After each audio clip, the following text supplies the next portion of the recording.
আসসালামু আলাইকুম প্রিয় শিক্ষার্থী ও চাকরি প্রার্থী বন্ধুগণ। এই ভিডিওতে আমি দুটি নিয়মে মদ্যক বের করা শেখাবো। একটি হচ্ছে উপাত্তের সংখ্যা যদি বিজোড় হয়, আর একটা হচ্ছে উপাত্তের সংখ্যা যদি জোড় হয়।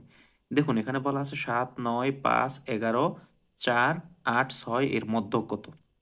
তো এখানে দেখুন উপাত্ত আছে কয়টা, 1, 2, 3, 4, 5, 6, 7, 7টা উপাত্ত আছে, অর্থাৎ উপাত্তের সংখ্যা বিজোড়। আর আপনারা জানেন উপাত্তের সংখ্যা বিজোড় হলে মধ্যক বের করার নিয়ম একটা, আর জোড় হলে বের করার নিয়ম হচ্ছে আরেকটা, ভিন্ন ভিন্ন নিয়ম রয়েছে।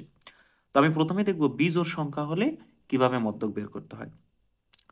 তো জোড় হোক আর বিজোড় হোক, আপনাদের প্রথমে একটি কাজ করে নিতে হবে। সেই কাজটি হচ্ছে উপাত্তগুলোকে সাজিয়ে নিতে হবে। আপনি সেটাকে ঊর্ধ্বক্রমে সাজান আর অধক্রমে সাজান, সেটাতে সমস্যা নেই। আর সবচেয়ে সহজ হচ্ছে ঊর্ধ্বক্রমে সাজানো। আপনাকে অবশ্যই উপাত্তগুলোকে সাজিয়ে নিতে হবে, আর উপাত্তগুলো যদি না সাজিয়ে নেন তাহলে আপনার মদ্যক হওয়ার সম্ভাবনা 99% নেই বললেই চলে।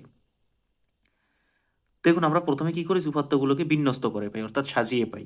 এই উপাত্তগুলোকে ছোট থেকে বড় ক্রমে সাজিয়ে নিলাম, ঠিক আছে। এখানে সবচেয়ে ছোট হচ্ছে 4 আর সবচেয়ে বড় হচ্ছে 11, আমরা এগুলাকে ক্রমানুসারে সাজিয়ে নিলাম। এবার আসলে মদ্যক কোনটা। উপাত্তের সংখ্যা যদি বিজোড় হয় তাহলে মদ্যক হচ্ছে একেবারেই সহজ, মাঝামাঝি সংখ্যাটাই তো মদ্যক। মদ্যক মানে হচ্ছে মধ্য অবস্থানে অবস্থিত উপাত্ত বা সংখ্যা, ঠিক আছে।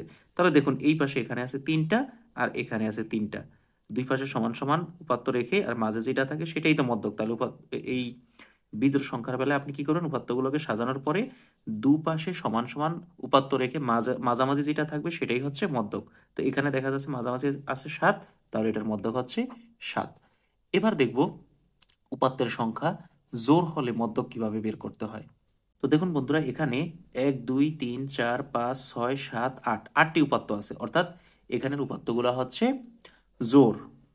8টা উপাত্ত জোড়, ঠিক আছে। তো এইটার মধ্যক বের করার নিয়মটা একটু ভিন্ন।